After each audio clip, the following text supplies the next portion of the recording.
Okay, चलें भाई अब स्टार्ट करते हैं हम अपना session. So first of all अस्सलाम वालेकुम to everyone and welcome to the Noon academy. Shaira aunty आपको भी वेलकम नून के दूसरे वाले वर्जन में। और अब हम स्टार्ट करते हैं अपना टॉपिक फटीग होमोसैपियन गायब। चलें, बाकी सब लोगों को वेलकम। अब हम डिस्कस करते हैं। स्लाइड शो नहीं हो रही, स्लाइड शो नहीं हो रही, अब हो रही है। ओके भाई, कुछ लोगों को हो रही है, कुछ को नहीं हो रही। मैं रिफ्रेश कर लेता हूँ।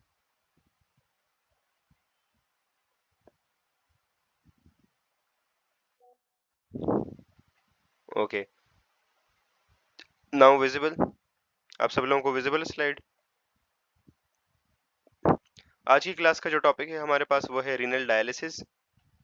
रीनल डायलिसिस, पेरिटोनियल और हीमोडायलिसिस की हम बात करेंगे। और इसके साथ साथ एक चीज रह गई है, टाइप्स ऑफ नेफ्रॉन। नेफ्रॉन की टाइप्स के बारे में भी हम डिस्कस करेंगे डिटेल में। सो जस्ट अ मिनट, हमें जरा रीनल डायलिसिस पे आने दो। Yes, renal dialysis. सबसे पहले तो हमारे पास रीनल डायलिसिस होता क्या है। यस, क्या होता है रीनल डायलिसिस हमारे पास भाई, कौन बताएगा।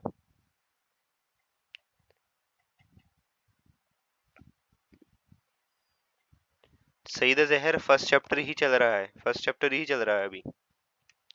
सईद जहर फर्स्ट चैप्टर ही चल रहा है।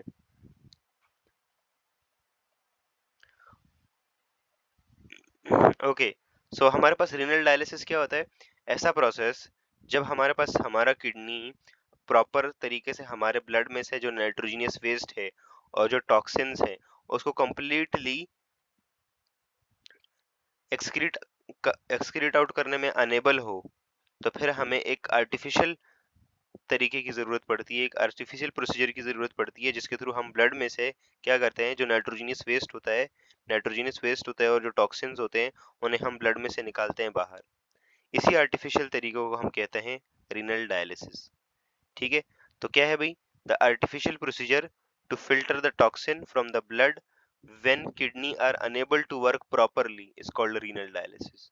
ठीक है, जब हमारी किडनी प्रॉपरली अपना काम नहीं कर पाते सही से, तो फिर हम क्या करते हैं, हमें आर्टिफिशियली क्या करना पड़ता है, जो टॉक्सिन्स होते हैं, जो नाइट्रोजनियस वेस्ट होता है, ammonia, urea, uric acid, creatinine, xanthine वगैरह, इन सब को हम क्या करते हैं, फिर इन सबको हम आर्टिफिशियल तरीके से ब्लड से क्या करते हैं, एक्सक्रीट आउट करवाते हैं। इसी हम कहते हैं रीनल डायलिसिस। अनाबी, आपकी डेफिनेशन क्या है, मैंने तो देखा ही नहीं। रीनल जहर, रीनल का मतलब होता है किडनी।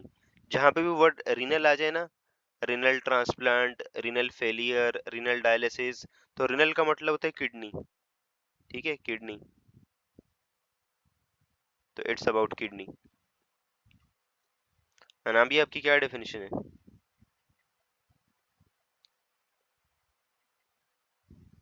हाँ, वो तो मशीन सही है, वो भी आर्टिफिशियल तरीका है। हाँ, सही बोल रही हो, सही है, ये भी सही है।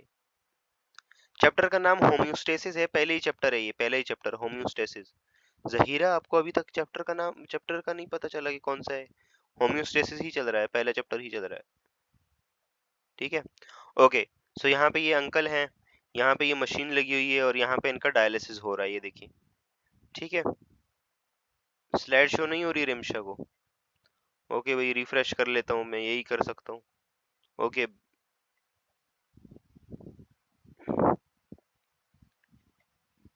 नाउ नाउ अब देखें, चेक करें।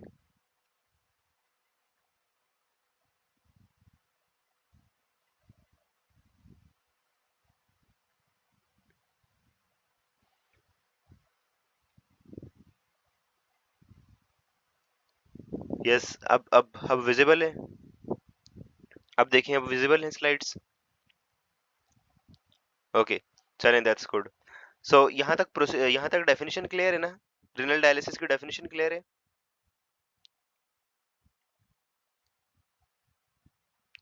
ओके, चलें, दैट्स गुड। सो ऐसा प्रोसेस जिसमें हमारा kidney is unable to perform its proper function, तो हमें फिर एक आर्टिफिशियल तरीका पड़ता है। इस आर्टिफिशियल तरीके से हम टॉक्सिन्स को और नाइट्रोजनियस वेस्ट, जो यूरिया, यूरिक एसिड, क्रेटिनिन वगैरह होता है, उसे हम ब्लड में से सेपरेट आउट करते हैं। इसी आर्टिफिशियल तरीके को हम रीनल डायलिसिस कहते हैं। ठीक है,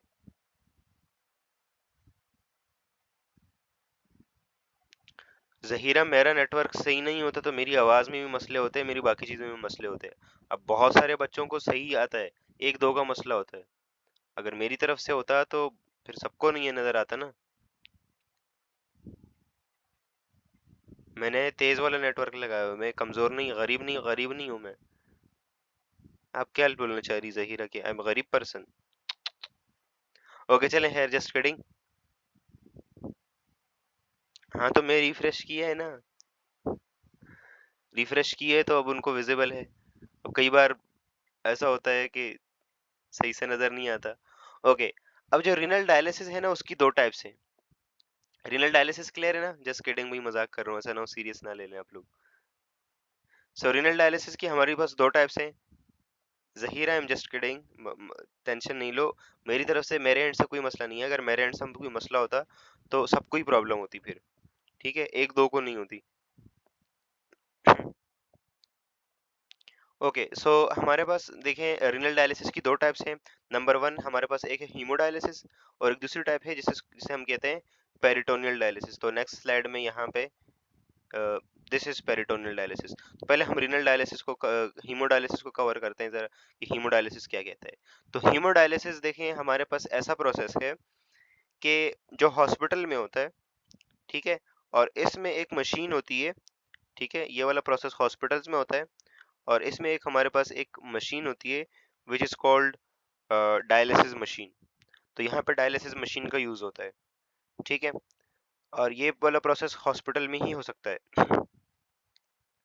और यहाँ पे देखें, यहाँ पे एक हमारे पास मशीन लगी रहती है विच is called dialysis dialysis machine, और इसके अंदर एक फिल्टर सा लगा रहता है, फिल्टर टाइप का, विच इज कॉल्ड डायलाइजर।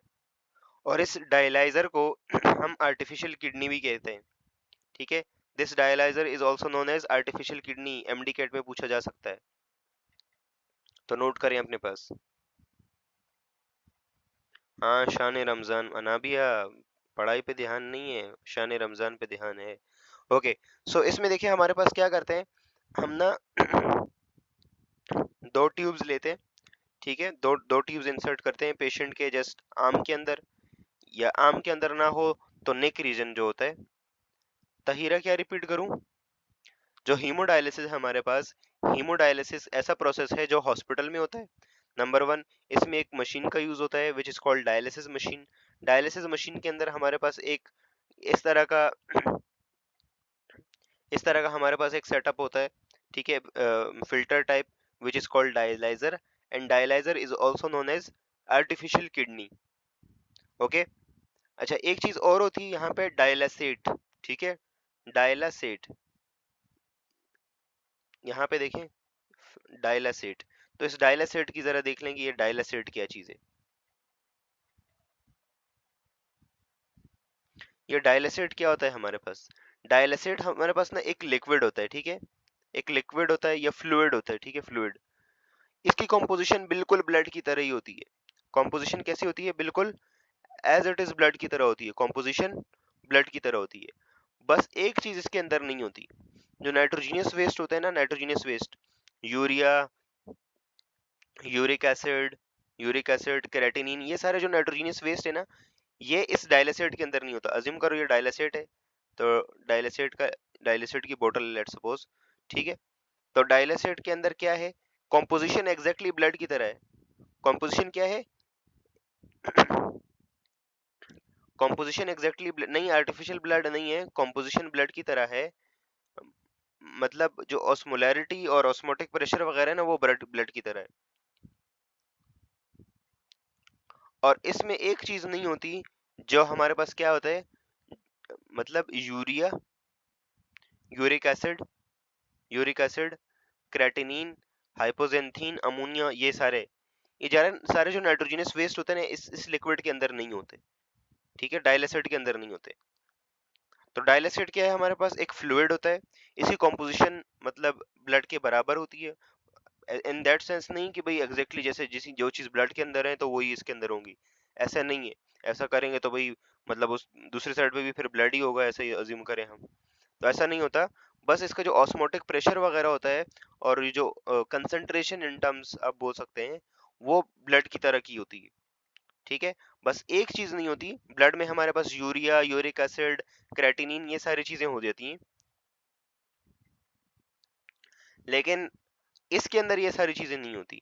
अब इसके अंदर ये चीजें नहीं है, तो इसका एडवांटेज है, अभी हम देखते हैं कि इसका क्या एडवांटेज है। पहले जरा इस चीज को देख लें कि ये डायल हमारे पास ये प्रोसेस काम कैसे करता है। बेटा जब भी हम जो हीमोडायलिसिस कराते हैं ना, तो हीमोडायलिसिस के लिए हमें पेशेंट को हॉस्पिटल लेके जाना होता है, ठीक है। ये डायलिसिस के सेंटर होते हैं अलग अलग, ओके। कराची में जो डायलिसिस के बहुत सारे सेंटर वैसे अब तो खुल गए हैं। तो एक है SIUT गवर्नमेंट का, Sindh institute of urology and transplantation, और सिमिलरली JDC वाले भी अभी फ्री का डायलिसिस करवाते हैं, और भी बहुत सारे फ्री के चल रहे हैं। लेकिन dialysis of course definitely it's a costly procedure, तो सब लोग अफोर्ड नहीं कर सकते, और सब लोग जो है वो ये सेटअप लगाना भी इतना इजी नहीं रहता, ठीक है। तो SIUT में बहुत कमाल का सेटअप है, up to the level. JDC ने भी अभी स्टार्ट किया है फ्री का डायलिसिस, तो दैट्स अ गुड, अच्छी बात है। सो इसमें हम क्या करते हैं, सबसे पहले हीमोडायलिसिस में पेशेंट को हमें हॉस्पिटल लेके जाना होता है। हॉस्पिटल में इसको लेके जाते हैं, उसे हम बेड पे लेटाते हैं। फिर क्या करते हैं भाई, फिर हमारे पास दो तरीके होते हैं, या तो उसके आर्म में से, जो बाजू है वहां से, या फिर उसके यहाँ नेक रीजन, जो नेक रीजन होता है ना, यहाँ मैं जहाँ पे लोकेट कर रहा हूँ, यहाँ इस नेक रीजन के अंदर भी दो आर्टरीज, एक आर्टरी और वेन जा रही होती है ना, कैरोटिड आर्टरी, कैरोटिड वेन। तो तो उसका भी यूज कर सकते हैं, इसका भी यूज कर सकते हैं। मेजोरिटी टाइम पे जो है वो आम, जो हाथ की ना, हाथ का जो वो है उसको यूज करते हैं, क्योंकि ये ज्यादा कन्वीनियंट रहता है। हाँ बिल्कुल, पल्स जहाँ से चेक करते हैं। तो हम बाजू वाला ऑप्शन ज्यादा चूज करते हैं, क्योंकि ये ज्यादा कन्वीनियंट है और पेशेंट को भी इतना प्रॉब्लम नहीं होता। तो उससे क्या करते हैं भाई, हम सबसे पहले एक जो है वो, एक साइड से ब्लड को, एक साइड से हम क्या करते हैं, बॉडी में से एक जस्ट एक ट्यूब सी लगाते हैं, जो कि क्या करती है, यहाँ से बॉडी में से ब्लड को लेके आती है, ठीक है। बॉडी में से ब्लड को लेके आती है कहाँ पे, डायलाइजर के पास, ठीक है। तो फिर ऑब्वियसली बॉडी में से ये ब्लड लेके आ रही है, तो ये कहाँ पे लगेगी, वेन में लगेगी या आर्टरी में लगेगी, ये कहाँ पे लगेगी, वेन में लगनी चाहिए या आर्टरी में लगनी चाहिए, बताएं जल्दी बताएं, hurry up, make it fast. Yes, ये आर्टरी में लगेगा, वेन में क्यों नहीं लगेगा, तो वेन में भी वैसे ब्लड होता है, लेकिन वेन में मेजोरिटी डीऑक्सीनेटेड ब्लड ही होता है, ठीक है। और हमें वैसे डी ऑक्सीजनेटेड डीऑक्सीनेटेड उससे मतलब नहीं है, लेकिन वेन में प्रेशर बहुत कम होता है। आर्टरी में पीछे से हार्ट पंप कर रहा होता है, पीछे से हार्ट पंप करेगा, ब्लड आगे की तरफ आएगा। तो ब्लड जैसे ही आएगा, तो अल्टीमेटली वैसे यहाँ पे इनके अपने भी पंप्स यहाँ लगे रहते हैं, जो डायलिसिस मशीन होती है उसके अपना पंप भी लगा रहता है, ताकि आगे एक प्रेशर मेंटेन रखा जा सके, ठीक है। इस तरह के जगह जगह पे पॉइंट्स लगे रहते हैं, तो उसका मसला नहीं होता इतना। खैर, सो यहाँ से हम क्या करते हैं, यहाँ से बॉडी में से ब्लड को विड्रॉ किया, और क्या किया यहाँ पे, जस्ट डायलाइजर के अंदर लेके आए। अब डायलाइजर के अंदर क्या होता है, देखो डायलाइजर के अंदर आप लोगों को दो चीजें नजर आ रही होंगी। अंदर वाली साइड पे देखो, ये जो सर्किट से नजर आ रहे हैं, ये जो कॉइल सी नजर आ रही है, इसमें नीचे ब्लड फ्लो करता है। क्या फ्लो करता है इसमें, ब्लड फ्लो करता है। और बाहर जो जो ग्रीन ग्रीन नजर आ रहा है आप लोगों को, ये डायलासेट है। क्या है ये, डायलासेट। तो यहाँ से डायलासेट ऐसे आता है, ऐसे, ठीक है। और इसके सराउंडिंग में ऐसे फैल जाता है, ऐसे फैल जाता है, ठीक है। और यहाँ से नीचे क्या आ रहा होता है, ब्लड आ रहा होता है। तो यहाँ से नीचे जैसे ब्लड आता है ना, अब क्या होता है ये दोनों ना, डायलासेट और जो हमारा ब्लड है, ये एक सेमी परमिएबल मेम्ब्रेन के थ्रू एक दूसरे से अलग होते हैं। ऐसा नहीं है कि इधर से ये जो डायलासेट आ रहा है वो ब्लड के साथ मिक्स हो रहा है, नो, ऐसा नहीं है, ठीक है। कौन सा पॉइंट रिपीट करूं, बेटा देखिए, हमने ये जस्ट अभी ये डिस्कस किया कि हमने बॉडी में से ब्लड विड्रॉ किया, आर्टरी में से एक कैथेटर के थ्रू लेके आए उसको डायलाइजर मशीन के अंदर, डायलिसिस मशीन के अंदर, ठीक है। यहाँ से हमने क्या किया, यहाँ से देखो, ये जो कॉइल सी नजर आ रही है गोल गोल, ये वाले, यहाँ पे आएगा ब्लड ऊपर से नीचे, ठीक है। यहाँ पे ब्लड सर्कुलेट करेगा अंदर से, ये ना कॉइल्स होती हैं, यहाँ पे ब्लड ऐसे ना सर्कुलेट करेगा अंदर अंदर, ठीक है। और बाहर से ये जो अपरेटस यहाँ लगा हुआ है, ये जो है ये डायलिसेट देगा, और डायलिसेट इसके बाहर रहेगा, बाहर सराउंडिंग में, ठीक है। सराउंडिंग वाले पार्ट्स में ये जो ग्रीन ग्रीन है ये डायलेसिड है और अंदर इस वाले पोर्शन में ब्लड होगा, और ये ब्लड और डायलेसिड एक दूसरे से सेमी परमिएबल मेम्ब्रेन से अलग होंगे। एक सेमी परमिएबल मेम्ब्रेन होगी इनके बीच में। ठीक हो गया। अब क्या है हमारे पास, देखें, हमें पता है डिफ्यूजन का, हमें पता है। अब देखो अज्यूम करो ये मेरे पास क्या है, ये मेरे पास क्या है, एक लाइन है जो किसके बीच में है, ये सेमी परमिएबल मेम्ब्रेन है, let's suppose semi permeable membrane जो कहाँ पे है, अब एक साइड पे आप लोगों का ब्लड ट्रेवल कर रहा है, ठीक है, अंदर कॉइल्स के अंदर, और बाहर क्या है, डायलासेट है, डायलासेट। अब होता क्या है, ब्लड में हमारे पास क्या है, नाइट्रोजीनियस वेस्ट है, नाइट्रोजीनियस वेस्ट है, ये बात सबको पता है, हम सबको पता है नाइट्रोजीनियस वेस्ट।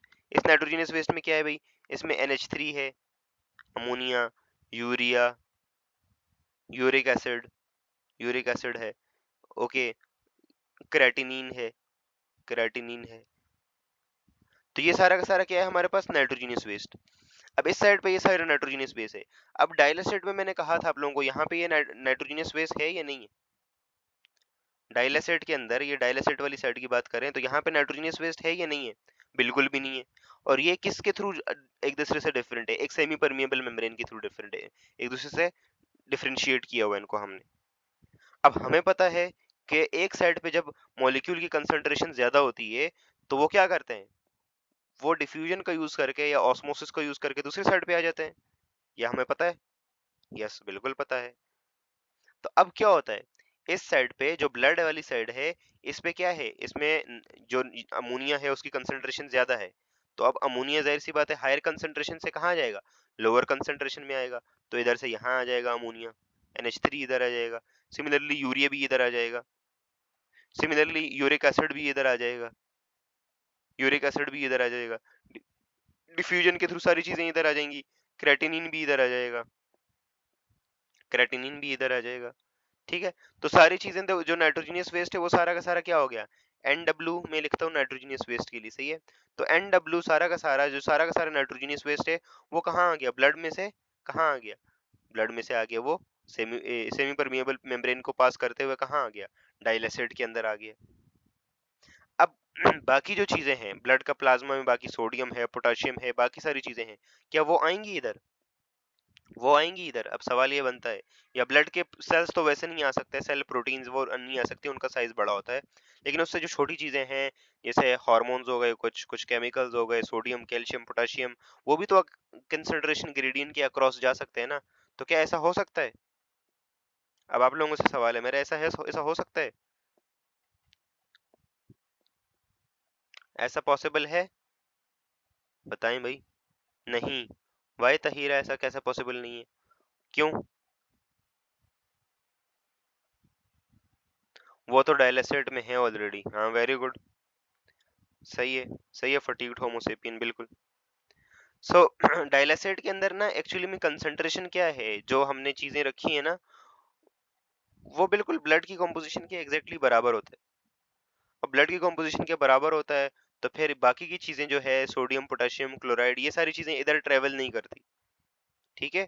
इसीलिए सिर्फ और सिर्फ ammonia, urea, uric acid, creatinine, यही चीजें इधर से इधर आएंगी। और अब देखिए हमारे पास क्या हो जाएगा, ब्लड में से नाइट्रोजनियस वेस्ट तो निकल गया, हम यही तो चाह रहे थे। तो यस, इसी तरह से हम नाइट्रोजनियस वेस्ट को ब्लड में से निकालते हैं। और अब क्या होता है, ये वाला जो डाइल एसिड है ना, अब ये डर्टी हो गया, मतलब गंदा हो गया, ठीक है, यूज्ड हो गया ये डाइल एसिड इनफैक्ट। तो ये वाला डाइल एसिड क्या होगा, अब यहाँ से इसका आउटलेट है, ये दोबारा से जाएगा यहाँ पे रिजर्वायर के अंदर, ये यूज डाइल एसिड है, इसको हम वेस्ट कर देंगे, और यहाँ पे इसके जस्ट नीचे बॉटम पे अब हमें क्या, कौन सा ब्लड मिलेगा, एकदम क्लीन ब्लड मिलेगा जिसमें नाइट्रोजनियस वेस्ट नहीं होगा। और उस ब्लड को हम दोबारा से क्या करेंगे, दोबारा से वेन के थ्रू वापस पेशेंट की बॉडी में डाल देंगे, ठीक है। तो ये इस तरह से काम करता है। नाउ सब लोगों को क्लियर है, इसमें दर्द नहीं होता, इसमें बस ये जो जिस तरह से आप लोगों को सुई लगते हैं ना, मतलब जैसे इंजेक्शन लगाते हैं, तो बस उतना सा पेन होगा आप लोगों को, बाकी कोई दर्द नहीं होता। ठीक है, हाँ यहाँ तक क्लारो है। चले अच्छी बात है, दैट्स दैट्स गुड। ठीक है, सेम इस साइड में भी यही प्रोसेस प्रोसेस बताया हुआ है, वही चीजें हैं। अगेन से ये देखिए, डायलिसिट के दो केन हैं, यहाँ डायलाइजर है, अगेन सेम वही चीज है। यहाँ से देखो ब्लड निकाला, ये पंप के थ्रू पंप किया डायलाइजर के अंदर, डायलाइजर के अंदर क्या हुआ, यहाँ से देखो फ्रेश डायलिसिट गया, ब्लड क्लीन हुआ, दोबारा से वापस बॉडी में कर दिया। तो ये और ये डायग्राम समहाउ एक ही चीज को रिप्रेजेंट कर रही है। Okay, back slide which one, this one और दिस वन, ये वाली स्लाइड ये ले। यहाँ तक क्लियर है सब लोगों को कि हीमोडायलिसिस काम कैसे करता है?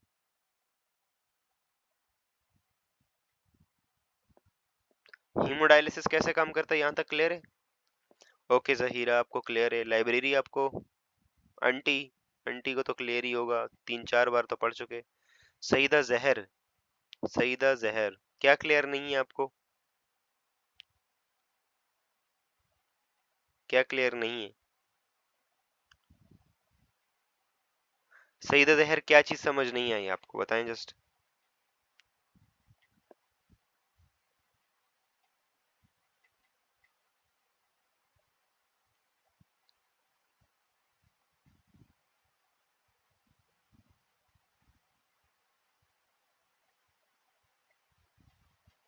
सईदा जहर जल्दी क्विकली क्विकली बताओ, क्या चीज समझ नहीं आई आपको?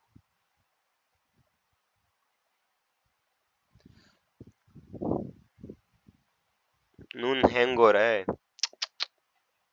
So sad. ओके जस्ट मैं रिफ्रेश करके जल्दी से क्विक से रिकैप कर रहा हूँ, देख लें फिर।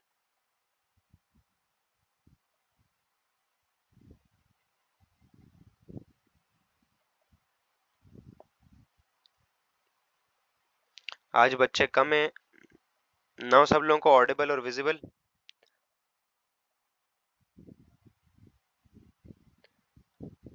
नाउ सब लोगों को ऑडिबल है, विजिबल है? ओके चलें, दैट्स गुड। सो यहाँ पे जस्ट देखें, यस यहाँ तक हम आ गए थे। ओके सो देखिए, हमने ये चीज डिस्कस की, मैं क्विक से रिकैप कर रहा हूँ। हमारे पास क्या होता है हमने हीमोडायलिसिस में क्या करते हैं, पेशेंट की बॉडी में से ब्लड लेते हैं, ठीक है, एक आर्टरी से हम क्या करते हैं, एक पंक्चर सा लगाते हैं, इंजेक्शन टाइप का, मतलब जैसे ड्रिप लगाते हैं ना, और वहां से क्या करते हैं, बॉडी में से ब्लड को सक करते हैं, उसको डायलिसिस मशीन के अंदर डालते हैं, और डायलिसिस मशीन के अंदर क्या लगा रहता है, डायलाइजर। ठीक है, डायलाइजर के अंदर ब्लड आता है, और इधर से हमारे पास डायलिसिट होते हैं, डायलिसिट हमारे पास इधर से आएगा और ऊपर से ब्लड आएगा। ठीक है, अब बाहर वाले जो ग्रीन ब्लू ब्लू नजर आ रहा है आप लोगों का, दिस इज डायलिसिट, और इनर इसकी जो कॉइल्स होती हैं वहां पे ब्लड फ्लो करेगा। ठीक है, अब बाहर वाली साइड पे डायलिसिट है, इनर वाली साइड पे ब्लड है। तो अब क्या होता है हमारे पास, यहाँ पे देखें, जब ब्लड है उसमें नाइट्रोजनस वेस्ट की कंसंट्रेशन क्या है, ज्यादा है, urea, ammonia, urea, uric acid, ये सब ज्यादा है। जबकि दूसरे साइड पे जो डायलिसिट है उसके अंदर ये चीजें कम है, ammonia, urea, uric acid, creatinine वगैरह। ठीक है, जब ये चीजें कम हैं तो अब क्या होता है, अगेंस्ट द कंसंट्रेशन ग्रेडियंट क्या होगा, अमोनिया ये इधर से इधर ट्रेवल करेगा, यूरिया इधर से आगे ट्रेवल करेगा, यूरिक एसिड आगे ट्रेवल करेगा, एंड क्रेटिनिन भी इधर ट्रेवल करेगा, जिसकी वजह से क्या होगा, ऑलमोस्ट सारा का सारा नाइट्रोजनियस वेस्ट यहाँ से इधर आ जाएगा डायलिसिट के अंदर, ब्लड हमारे पास क्लीन हो जाएगा नाइट्रोजनियस वेस्ट से। जब ब्लड क्लीन हो जाएगा नाइट्रोजनियस वेस्ट से हमारे पास, तो नीचे से यहाँ से जो फ्रेश ब्लड मिलेगा उसको हम दोबारा से पेशेंट की बॉडी में वापस लगा लेंगे। बस दैट्स इट, यही बताया है। ठीक है, नाउ क्लियर? ठीक है, हीमोडायलिसिस सब लोगों को क्लियर है? अब हीमोडायलिसिस के कुछ जरा ड्रॉबैक्स और कुछ एडवांटेजेस पे देखते हैं। ठीक है, तो यहाँ पे देखें हमारे पास, यहाँ पे हमारे पास देखें क्या होता है भाई, जस्ट कुछ प्लस पॉइंट्स और कुछ नेगेटिव पॉइंट्स। हाँ मैंने स्लाइड को हटा दिया है, यहाँ मैं लिखूंगा अभी। ठीक है, तो कुछ प्लस पॉइंट ये हैं कि भाई जो हीमोडायलिसिस है वो एक एफिशिएंट तरीका है। ठीक है, ये इसका एडवांटेज है, एक एफिशिएंट तरीका है नाइट्रोजनस वेस्ट को निकालने का। एक बार आपने हीमोडायलिसिस करा लिया तो आप आराम से 2 दिन 3 दिन इतने गुजार सकते हैं। ठीक है, जो हीमोडायलिसिस हमें कराना पड़ता है ना, तो वीक में 2 बार कराना पड़ता है ऑलमोस्ट। तो आप कम से कम 2 3 दिन, ऑन एवरेज 4 दिन गुजार सकते हैं। ठीक है, और इसके साथ साथ दूसरा क्या है भाई, एफिशिएंट तरीका है, अच्छे से यहाँ से ब्लड क्या हो जाता है, क्लीन हो जाता है, 2 3 दिन तक काम चल जाता है फिर आपका। ठीक है, इसके साथ साथ ये इसका एक एडवांटेज है। और इसका एडवांटेज क्या है भाई, बस यही एडवांटेज है इसका कि एक एफिशिएंट तरीका है ये। इसके बाकी डिसएडवांटेजेस की बात करें तो डिसएडवांटेज ये है कि सबसे पहले आपको हॉस्पिटल जाना पड़ेगा, नंबर 1। नंबर दूसरी चीज क्या है कि आपको क्या करना पड़ेगा, आपको जस्ट अपनी बार बार आपकी जो वेन है या आर्टरी है वो बार बार पंक्चर होगी। ठीक है, हर 2 दिन बाद। तो उससे क्या होगा, उससे ये हो सकता है कि थोड़ी माइक्रोस्कोपिक इंजरीज हो सकती हैं। ठीक है, जो आर्टरीज को माइक्रोस्कोपिक इंजरीज हो सकती हैं। ठीक है, दूसरा, ब्लड आपका कहाँ आ रहा है, एक आर्टिफिशियल मीडियम में आ रहा है, एक मशीन में आ रहा है। तो जो ब्लड के सेल्स है ना, सेल्स को माइक्रोस्कोपिक इंजरी हो सकती है, माइक्रोस्कोपिक इंजरी हो सकती है। ठीक है, इसी के साथ साथ और क्या हो सकता है, आंटी क्लास में है, आंटी बताओ और क्या हो सकता है। मैंने बताया था आप लोगों को डिटेल में कि क्या क्या हो सकता है। Yes aunty, fatigued Homo sapien. Okay, so blood को माइक्रोस्कोपिक इंजरी हो सकती है। इसके साथ साथ आपको पता है पाकिस्तान के हॉस्पिटल्स, अगर कहीं प्रॉपर नहीं, इसमें एनेस्थीसिया की जरूरत नहीं होती। सिर्फ और सिर्फ जब आपको इंजेक्शन लगाते हैं या सुई लगाते हैं तो उस वक्त एनेस्थीसिया की जरूरत होती है। तो बस उतना ही पेन होता है, और ज्यादा पेन नहीं होता। ठीक है, एक चीज और है, ब्लड को माइक्रोस्कोपिक इंजरीज, सेल को माइक्रोस्कोपिक इंजरीज। अब ब्लड को बॉडी में से निकाल रहे हैं ना, निकाल के मशीन में डाल रहे हैं, तो क्या है, माइक्रोस्कोपिक इंजरीज हो सकती हैं। ऑन टॉप ऑफ दैट, अगर पहले किसी ने यूज किया है वो डायलिसिस मशीन और उसके बाद दोबारा से मान लो उसको कोई एड्स वेड्स था या कोई एसटीडी थी या कोई ब्लड डिजीज थी, तो जो डिजीजेस हैं वो हो सकती हैं। तो हॉस्पिटल अक्वायर्ड डिजीजेस हो सकती हैं, हॉस्पिटल अक्वायर्ड डिजीजेस हो सकती हैं, डिजीजेस हो सकती हैं पेशेंट को। ठीक है,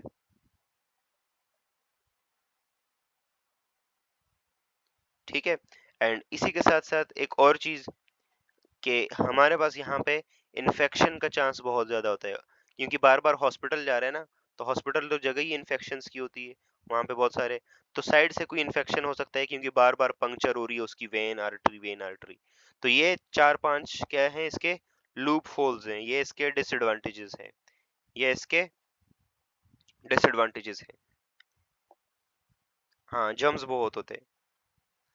ठीक है, बस एक तरीका ये है कि ये एफिशिएंट बहुत है, ब्लड को अच्छे से क्लीन कर लेगा, आपको 3 4 दिन गुजार लेगा। फिर एक बार आपने करा लिया ना तो 3 4 दिन आप फिर गुजार लेंगे। ओके, लेकिन ऑन टॉप ऑफ दैट अच्छी चीज के साथ आपको पता है फिर बुरी चीजें भी आती हैं। माइक्रोस्कोपिक इंजरीज हो सकती हैं सेल्स को, आर्टरीज को, सेल माइक्रोस्कोपिकली इंजर्ड हो सकते हैं। हॉस्पिटल अक्वायर्ड डिजीज हो सकती है कोई, मतलब अगर कोई ब्लड डिजीज किसी को पहले से है, जैसे एड्स है, एचआईवी है या एसटीडी, कोई भी सेक्सुअली ट्रांसमिटेड डिजीज है, यहाँ पे वो वाली एक्टिविटी नहीं हो रही, लेकिन कोई भी ऐसी डिजीज जो ब्लड के थ्रू फैल सकती है, तो अगर ऐसी कोई डिजीज है,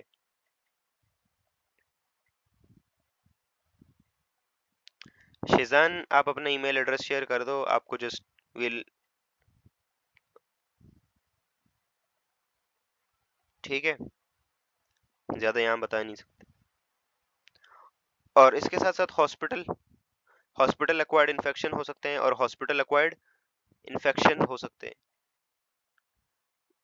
अनाबिया नोट कर लो फिर मुझे बता देना। ठीक है, तो ये इसके डिसएडवांटेजेस हैं, बस एडवांटेज एक ही है।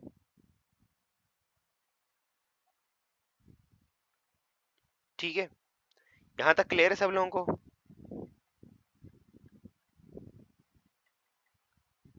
यहाँ तक क्लियर है सब लोगों को, हीमोडायलिसिस क्लियर है सब लोगों को यहाँ तक। अब हीमोडायलिसिस का सेटअप ऐसा होता है, देखिए ये देखें ऐसा सेटअप होता है। ये देखें ऐसा होता है।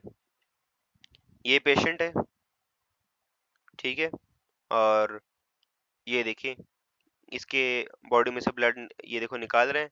ये मशीन है, इसके अंदर डाल रहे हैं और जस्ट देखो आराम से ये सामने मेरे कुछ देख रहे हैं, एंटरटेन हो रहे हैं। बस दैट्स इट। तो यहाँ पे दूसरा सेटअप है, इधर इस साइड पे दूसरा पेशेंट होगा, इधर और पेशेंट होंगे बहुत सारे। तो ये होती है वो डायलिसिस की मशीन, ठीक है। और ये देखो केन में आप लोगों को डायलिसिट नजर आ रहा होगा, you can see the डायलिसिट।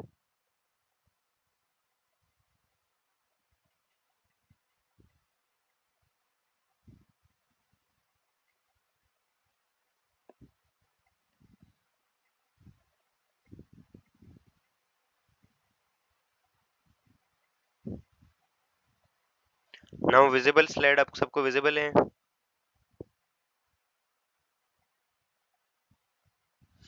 Slide सबको विजिबल है? Library slide visibles. ये मरियम नहीं आई आज क्लास में। और कौन नहीं आया?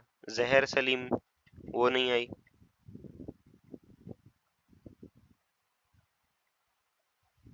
शायरा आंटी आप लोगों से यहाँ पर स्ट्रेंथ ज्यादा थी।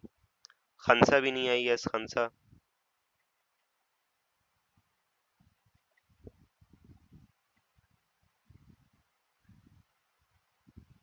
नहीं सईदा जहर तो आई, हंसा जहर।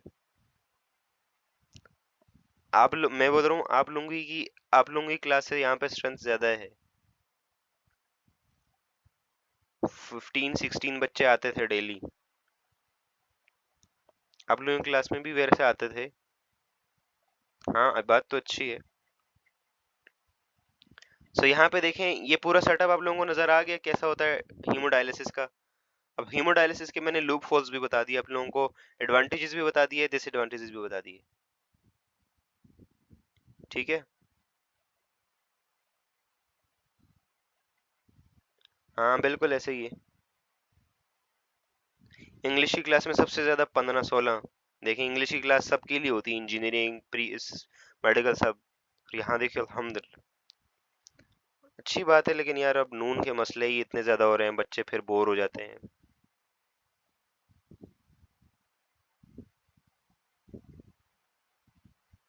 नून के मसले ही इतने। चलें होप सो जल्दी सॉल्व हो जाएंगी ये चीजें।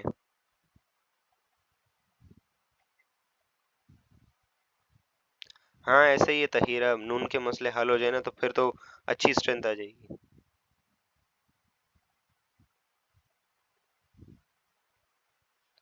Library they are just developing the product, तो इसलिए अभी वो कर रहे हैं, हर दिन काम कर रहे हैं। अब बीच बीच में मसले मसले भी आते हैं।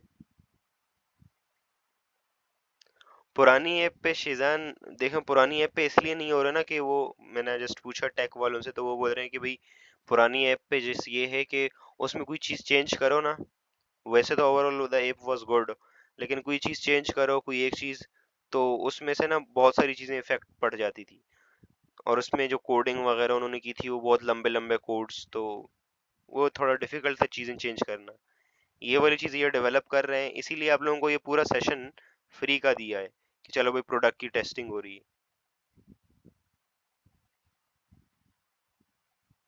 अनाबिया बात तो सही है, बात तो सही है, लेकिन कई सारी लोगों को मजबूरियां होती हैं कुछ।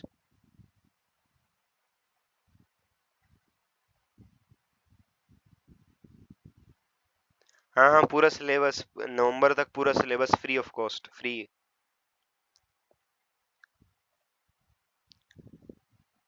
Completely free, it's completely free. सब लोगों को यहाँ तक क्लियर है ना? यहाँ तक क्रिस्टल क्लियर कि हीमोडायलिसिस का क्या है, इसके प्लस क्या है, नेगेटिव क्या है, एडवांटेजेस डिसएडवांटेजेस। अब बात करते हैं हम एक दूसरी टाइप की डायलिसिस की, which is called peritoneal dialysis. Christopher Claire, चले भाई पहले मैं अपनी क्लास में हाँ ये वाले वर्ड यूज करता था, क्रिस्टोफर क्लेयर या क्लारो, तो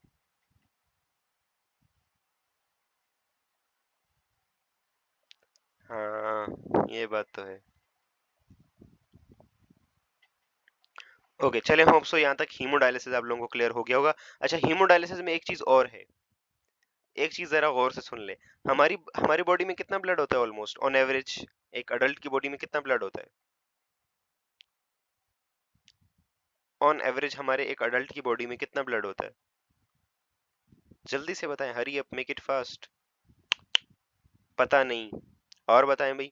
ये नोट करें, जो जो चीजें मैं आप लोगों को प्लस साथ साथ में बताता रहता हूँ ना, एक्स्ट्रा अपने पास नोट किया करें, एमडी गेट में पूछी जा सकती हैं। तो 5 लीटर होता है हमारा ऑन एवरेज। जो नॉर्मल अडल्ट का ब्लड होता है, ब्लड वॉल्यूम होता है, वो 5 लीटर के आसपास होता है। ठीक है। और एक बंदा जो अपना ब्लड डोनेट करने जाता है, 1.2 टू 1.5 गैलन्स। तेरी हेयर, अनाबी ये कहाँ से पढ़ा आपने? ऑलमोस्ट 5 लीटर होता है। 5 लीटर ब्लड होता है। अब ये अगर गैलन बन रहा है तो अब गैलन डिपेंड करता है ना कि कौन से गैलन की बात कर रहे हैं। 25 लीटर गैलन की बात कर रहे हैं। ऑन एवरेज 5 लीटर होता है। On on average 5 litre blood होता है। ओके। और हम जब कभी ब्लड डोनेट करने जाते हैं ना, तो हमारा मैक्सिमम 500 ml, ठीक है, मतलब आधा लीटर, इतना ब्लड मैक्सिमम डोनेट कर सकते हैं। ठीक है, इससे ज्यादा डोनेट नहीं करते ब्लड। 500, ये किसी का 200, 300, बस इसी लिमिट में डोनेट करते हैं। इससे ज्यादा डोनेट करना अच्छा नहीं होता। ठीक है। 5 लीटर इज नॉर्मल, और 5 लीटर में से इतना जो है वो आप लोग डोनेट कर देते हैं। ज्यादा करेंगे तो फिर खुद बेहोश हो जाएंगे, खुद का ब्लड प्रेशर कम हो जाएगा। वालेकुम अस्सलाम मरियम जावेद, बहुत जल्दी आ गई आप। नजर आ रहा है आपको? लाइट वाइट की जरूरत तो नहीं है? लाइट वाइट लगवा लें आपके लिए, नजर आ रहा है? ओके है। सो ओके, सो 500 ml से ज्यादा करेंगे ना तो फिर मसले हो सकते हैं, मतलब बेहोश हो सकता है, कुछ प्रॉब्लम्स हो सकती हैं। तो इस चीज को अवॉइड करने के लिए हम जस्ट 500 लीटर के आसपास ही करते हैं डोनेट। ठीक है।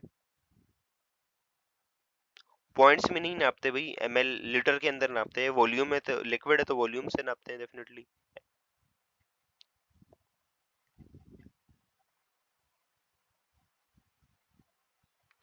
भाई साहब, भाई साहब, भाई साहब।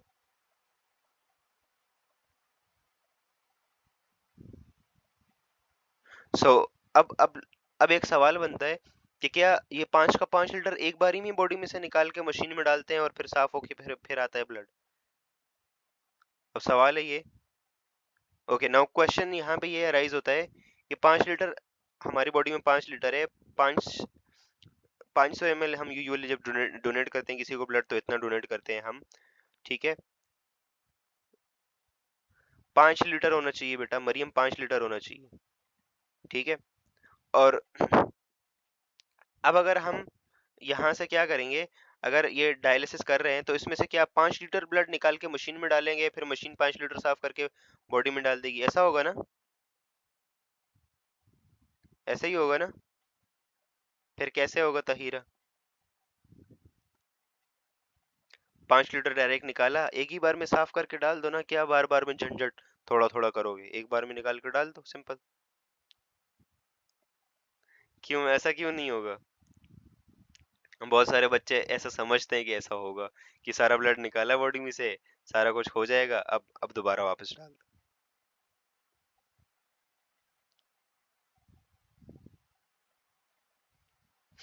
तो ये ऐसा बिल्कुल नहीं होता। फिर इंसान बिल्कुल खत्म हो जाएगा, क्योंकि बॉडी की रिक्वायरमेंट्स भी होती है। तो ऑन एवरेज आपकी बॉडी में से लगभग इतना ही, 200 ml, 300 ml, 400 ml या 500 ml, इतना ही ब्लड ना निकलता है। ठीक है।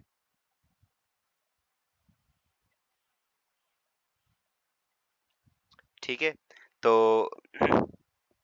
इतना ब्लड निकाल के डायलिसर मशीन में डाला, इतना साफ हुआ, वापस बॉडी में डाल दिया। ठीक है, फिर उतना निकाला, ऐसा ऐसा, मतलब लूप में ये प्रोसेस चलता जाएगा। इसीलिए ये डायलिसिस, हीमोडायलिसिस तकरीबन 3 से 4 घंटे ले लेता है। ठीक है, 3 to 4 hours ले लेता है आपके। ठीक है। और ये इसका एक और चीज, बेटा ये मैंने ये बताया कि हम जो है वो हीमोडायलिसिस में पूरे ब्लड को साथ में नहीं निकालते। 5 लीटर ब्लड है तो 5 लीटर को साथ में ही नहीं निकाल लेंगे। ठीक है। और क्या करेंगे हम जस्ट थोड़ा थोड़ा निकालेंगे, 500 ml, 300 ml, 400 ml, depending upon the patient की कंडीशन क्या है, उस हिसाब से हम निकालेंगे। फिर डायलिसिट के अंदर, डायलाइजर मशीन के अंदर डालेंगे, वो क्लीन करेगा, उसके बाद वापस डाल देंगे पेशेंट के अंदर। ठीक है, तो ये इतने ही 300, 400, 500 ml के आसपास ही होता है। ठीक है, इसीलिए हमारे पास फिर डायलिसिस का ये बहुत ज़्यादा बड़ा बड़ा नेगेटिव पॉइंट ये है कि थोड़ा थोड़ा क्लीन होता है। अब थोड़ा थोड़ा क्लीन होता है तो उससे बहुत बड़ा डिसएडवांटेज ये है कि आपको हॉस्पिटल में 3 से 4 घंटे, कभी 5 घंटे, इतने घंटे तो ये डायलिसिस, एक दिन डायलिसिस में लगा लेता है। तो मतलब हर 2 दिन 3 दिन बाद आप समझें कि आपका इतना टाइम वेस्ट होगा, 3, 4, 5 घंटे वेस्ट। ठीक है, इसी के साथ साथ इतना टाइम आपको हॉस्पिटल में देना पड़ेगा। तो ये बड़े लूप होल्स हैं इसके। ठीक है, लेकिन एक ही इसका प्लस पॉइंट है, और वो प्लस पॉइंट क्या है कि this technique is very efficient, बहुत एफिशिएंट है। तो यहाँ तक सब लोगों को क्लियर है ना हीमोडायलिसिस? अब मैं हीमोडायलिसिस को बहुत डिटेल पूरी क्लास ही इसी पे ले चुका हूँ शायद। ठीक है, और यहाँ पे कोई एनेस्थीसिया की जरूरत नहीं पड़ती, नॉर्मली पेशेंट आता है, नॉर्मली हम सब कुछ करते हैं। ठीक है, हाँ अगर पेशेंट की हालत सही नहीं हो रही तो नॉर्मल सेलाइन जो होता है, नॉर्मल सेलाइन जो नॉर्मल ड्रिप होती है, वो लगा लेते हैं कभी कभी, ताकि ब्लड का वॉल्यूम ज्यादा डिक्रीज ना हो और पेशेंट की चीजें ज्यादा फ्लक्चुएट ना करें। ठीक है, ये चीज क्लियर है यहाँ तक सब लोगों को? अब पेरिटोनियल डायलिसिस जो होता है उसको फिर नेक्स्ट क्लास में डील करें हम, या आज ही पढ़ें?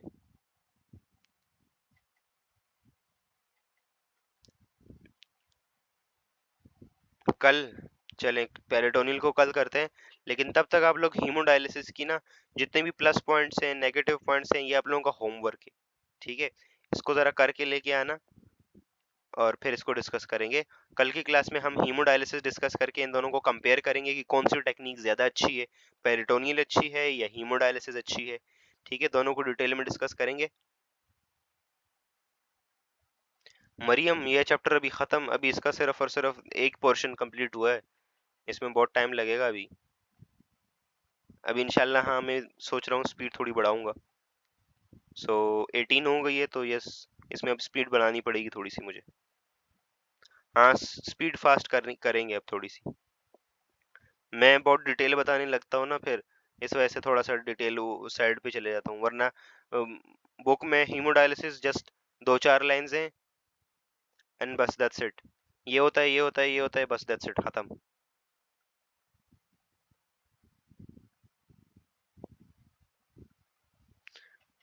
ब्लड प्रेशर और शुगर इसलिए चेक करते हैं कि दीज आर द इम्पोर्टेंट चीज़ें ना। ब्लड प्रेशर तो वाइटल्स में आता है, blood pressure, respiratory rate, pulse rate, ये सारी चीज़ें वाइटल्स में आती हैं, तो ये तो हर एक डिजीज में चेक होती ही होती हैं। और शुगर तो जाहिर जाहिर सी बात है चेक करते हैं हर एक कंडीशंस में।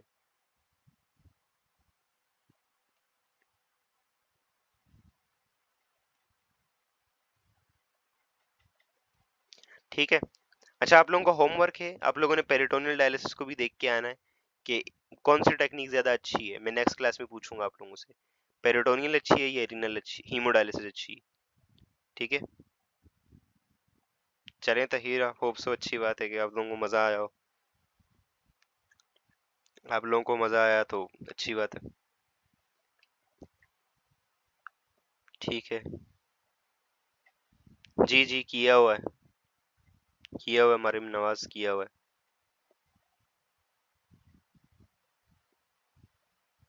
ये बाकी लोग जो नहीं आ रहे क्लास में, Hansa, Tahira, you can contact Anabia, my assistant.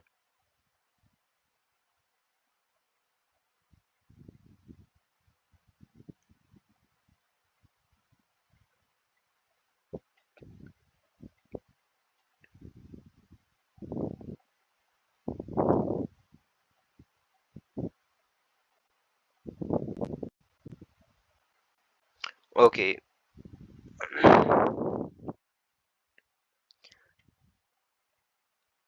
सो यहाँ तक सब लोगों को क्लियर है ना? अब कुछ जर्नल डिस्कशंस। अब सब लोगों को माइक पे आना था। Remember that activity. जी जी, फटीग्ड होमोसेपियन देंगे, बिल्कुल देंगे, देंगे नोट्स।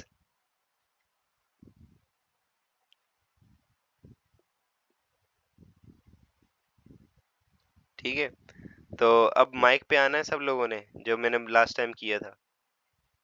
तो अब माइक पे आना है और जस्ट अपने आप को इंट्रोड्यूस करना है। My helicopter is just mind blowing, बहुत अच्छा है। मेरे पास हेलीकॉप्टर भी है, पता है आप लोगों को? पूछें जरा शायरा आंटी से। मुझे बड़ी बड़ी कॉल्स आती, बड़े बड़े लेवल से, एलोन मस्क, मार्क जकरबर्ग, बड़े लोगों से मेरे ताल्लुकात है।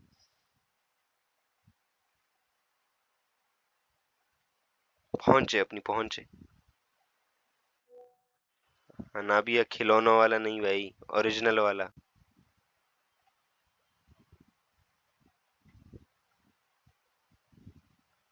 हाँ हाँ, यस एग्जैक्टली, बिल्कुल बिल्कुल ऐसा ही है।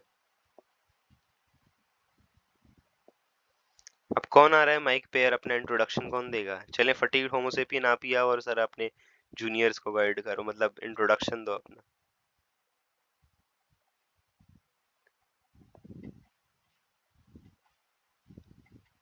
आमीन शिजान, आमीन आमीन। शिजान मैंगो, शिजान ग्रेट, आमीन। हाँ, बोन्स वाले में होंगी, हाँ आपका फेवरेट है वो, ये भी है, अच्छी बात है भी, चले दैट्स गुड।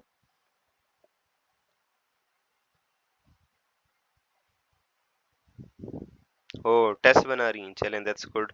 पढ़ा रही हैं आप भी? ओके दैट्स फाइन, ये तो अच्छी बात है। माशाल्लाह माशाल्लाह, गुड। लाइबा, अनाबिया, रिमशा। ये देखो मरियम को बहुत जल्दी होती है, आती भी लेट है और जाती भी जल्दी है। हाँ बिल्कुल बिल्कुल। मुझे तो कितने सारे बच्चों ने ऐसे बोला है, सर आपकी ट्रीट, आपकी ट्रीट, फिर पता नहीं वो गायब ही हो जाते हैं। आपके सेशन की जैसे इस्लाम ने, अमीना, अमीमा कौन, हाँ अमीमा, उन सब ने बोला है, लेकिन नहीं भाई।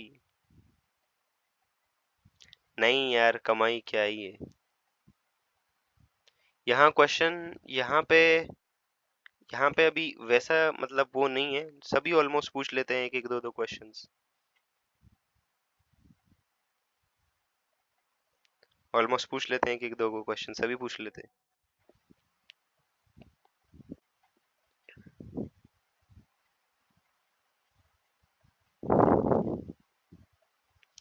चलें, अच्छी बात है, पाकिस्तान से कुछ बोझ हल्का हो जाएगा। ये अच्छी बात हो जाएगी, पाकिस्तान से कुछ बोझ हल्का हो जाएगा। पाकिस्तान ने इतने सारे बोझ को अपने अंदर इकट्ठा किया हुआ है ना, ये थोड़ा अच्छा हो जाएगा। जस्ट किडिंग, मजाक कर रहा हूँ। अच्छी बात है, जाओ भाई जाओ, जहाँ जाना है जाओ। ये आपकी भूल है कि पाकिस्तान डेवलप होगा। पाकिस्तान की कौम सुधरेगी नहीं तो डेवलप कहाँ से होगा? भाई बाकी लोग क्या डिस्कशन में नहीं आएंगे? लाइबा, ओके।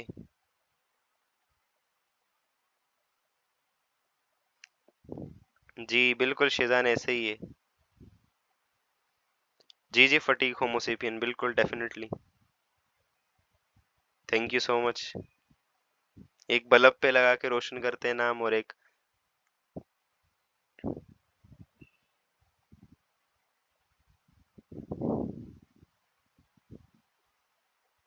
ओ हो, फटीग्ड होमोसेपियन।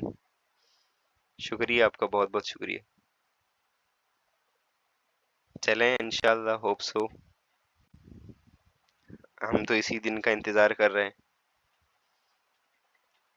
कि कब हमारे स्टूडेंट आगे जाएं और दुनिया को फ्लरिश करें अपने आइडियाज से।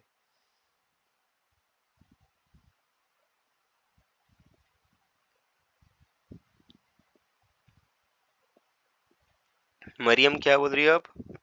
मरियम नवाज, बल्कि हाँ।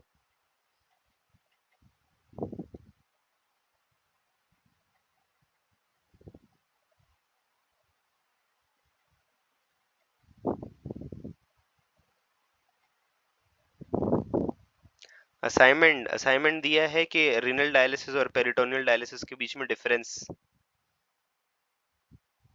ठीक है, और देखना है कि कौन सा टेक्निक ज्यादा अच्छी है, रीनल सॉरी हीमोडायलिसिस और या पेरिटोनियल डायलिसिस।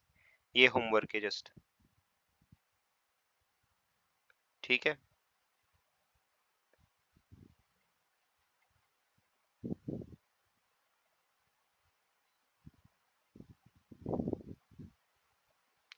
ओके, चलें, होप सो यहाँ तक सब लोगों को क्लियर हो गया होगा। अब 8 बज गए हैं, तो अब मिलते हैं किसी कल की क्लास में। Till then keep learning and keep exploring. अल्लाह हाफिज, टाटा, बाय बाय।